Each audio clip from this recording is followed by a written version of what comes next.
Hola, cordial saludo. El tema que trataremos es la escuela controlista. Esta escuela tiene una pequeña visión económica. El objeto de este estudio contable es el control económico de la riqueza hacendal.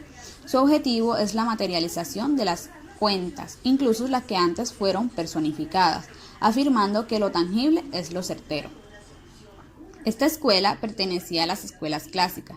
¿Cuáles son sus características? El periodo clásico se extiende desde el nacimiento de las primeras escuelas del pensamiento contable en el siglo XVIII, hasta que surge el denominado Programa de Investigación Económica a comienzos del siglo XX. La principal característica de esta etapa es que su propósito esencial es explicar el funcionamiento de las cuentas. Esta es la nota básica de las primeras escuelas, como la contista, la escuela lombarda, personalista y controlista. Sin embargo, hay que reconocer que en las últimas surge una decidida vinculación de la contabilidad con la administración de los negocios y como consecuencia con disciplinas afines, tales como la economía de la empresa. Pero en ninguna de ellas aparece de forma clara el concepto de valor económico, ni se pretenden formular teorías basadas en tal concepto sobre la contabilidad como cuerpo de conocimientos. Tampoco aparece, al menos de forma clara, la utilidad de nuestra disciplina para la toma de decisiones. Habría que esperar a las escuelas económicas, la primera de las cuales es la neocontista, para que el pensamiento contable tomara esta dirección.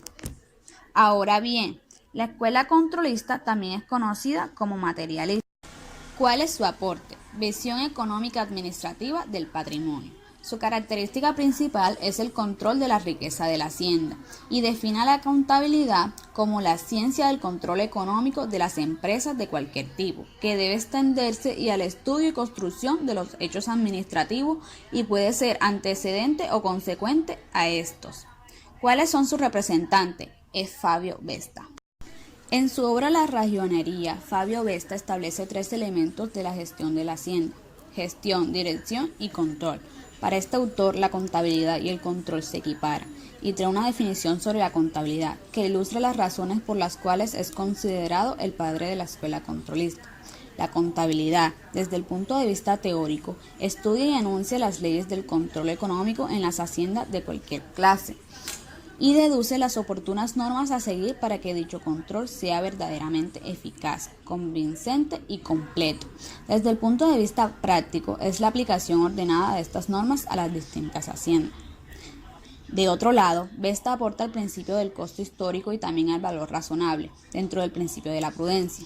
Adicionalmente, estudió el tema de los inventarios y las anotaciones contables, que se pueden asemejar a las revelaciones, como parte del objetivo que cumple la contabilidad en el control y la gestión de la entidad. Para este autor, la función de la contabilidad va más en el control que la propia valoración de las transacciones. Hizo análisis sobre el capital en relación con el mayor o menor valor de la relación activo-pasivo, haciendo conciencia sobre la afectación en el capital que tiene la gestión de la empresa, en la medida en que los activos o pasivos se van aumentando o disminuyendo por los resultados de la entidad. En esta medida se afectará el capital. Por otro lado, en la conceptualización de la disciplina contable, Vesta, apoyándose en el concepto del patrimonio, establece tres teoremas fundamentales de la contabilidad, que explican las relaciones entre los elementos patrimoniales y la contabilización de sus movimientos, los cuales son: primero, si la medida de un capital dado de una empresa está en función constante de los valores atribuidos a sus elementos reales, activos y pasivos, la variación que se experimentará a la medida de que dicho capital, después de que por un hecho o conjuntos de hechos de gestión o por otras razones se hayan producido variaciones activas o pasivas, en la medida de que uno o varios de sus elementos es constantemente igual a la suma algebraica de estas mencionadas últimas variaciones. Segundo, si el capital que constituye el objeto de contabilización de un determinado sistema, antes de ser considerado como una sola suma indivisa, se considera descompuesto en componentes derivados positivos o negativos, en forma tal que también el conjunto de dichos componentes numéricos deba ser constantemente igual a la medida que tendría el antes mencionado capital si éste permaneciera no descompuesto. Es decir, La mutación o las mutaciones producidas en uno o varios de estos componentes derivados deben tener la medida que la mutación única o la diferencia entre la suma de las mutaciones activas y de las mutaciones pasivas que se hubiesen producido en los valores reales mencionados del capital.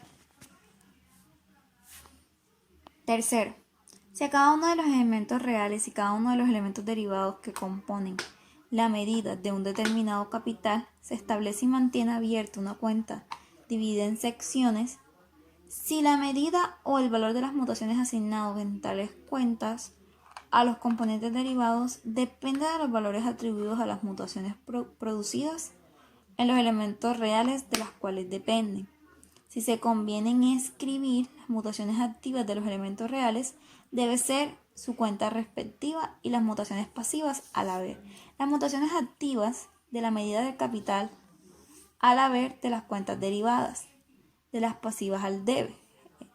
Es decir, que en la contabilización de las partidas anotadas en todas las cuentas expresadas consideradas en su conjunto, la suma de los cargos será constantemente igual al de los abonos. De la escuela controlista de Fabio Vesta hay que subrayar su clara delimitación de la contabilidad en relación con la economía de la empresa, así como su visión económica administrativa del patrimonio, en la que se destaca de manera especial la función económica de la cuenta.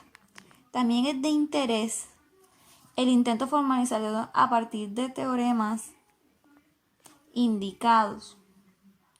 Además, puede considerarse como escuela de transición entre las anteriores y las neocontistas dentro del periodo económico. La aportación de Fabio Vesta podría haberse situado dentro de este último planteamiento, pero el hecho de poner su atención especialmente en el control económico y no en el concepto de valor se ha llevado a considerar como la escuela previa al neocontismo.